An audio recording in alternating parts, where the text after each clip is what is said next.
In class number 3, we're going to focus on the difference between whole grains and refined grains, specifically on what nutrients are provided by whole grains.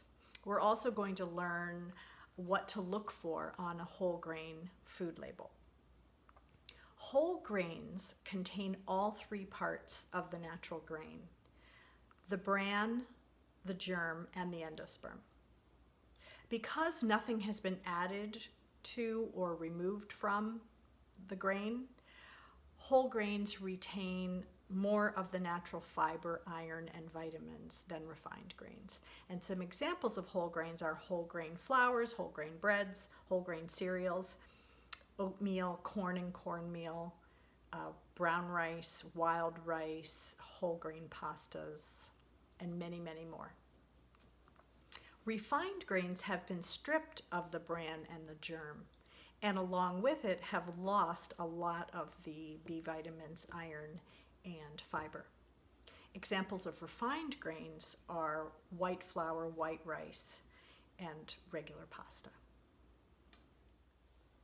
When reading food labels, look for the words whole grain or 100% whole grain to appear first in the ingredients list.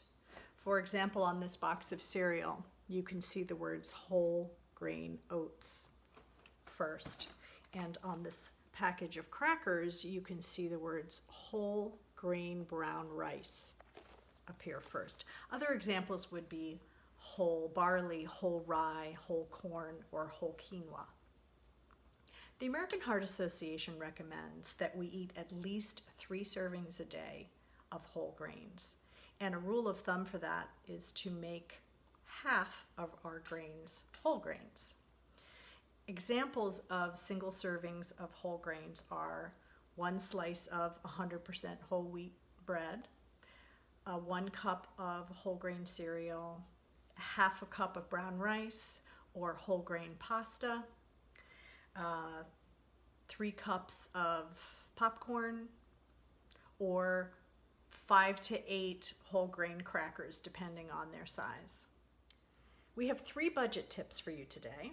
The first is to look for opportunities to buy your grains in bulk. That's when they're available in bins and sold by the pound. That's a lot less expensive than buying them in packages.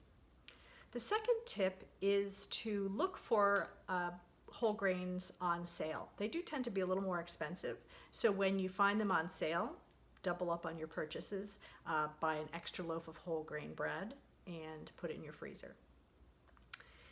My final tip is to enjoy homemade popcorn instead of more expensive prepackaged snacks. So just buy popcorn kernels and you can pop them in a pot on your stove or in a brown paper bag in the microwave. It's delicious. So I hope you enjoy class number 3 on whole grains.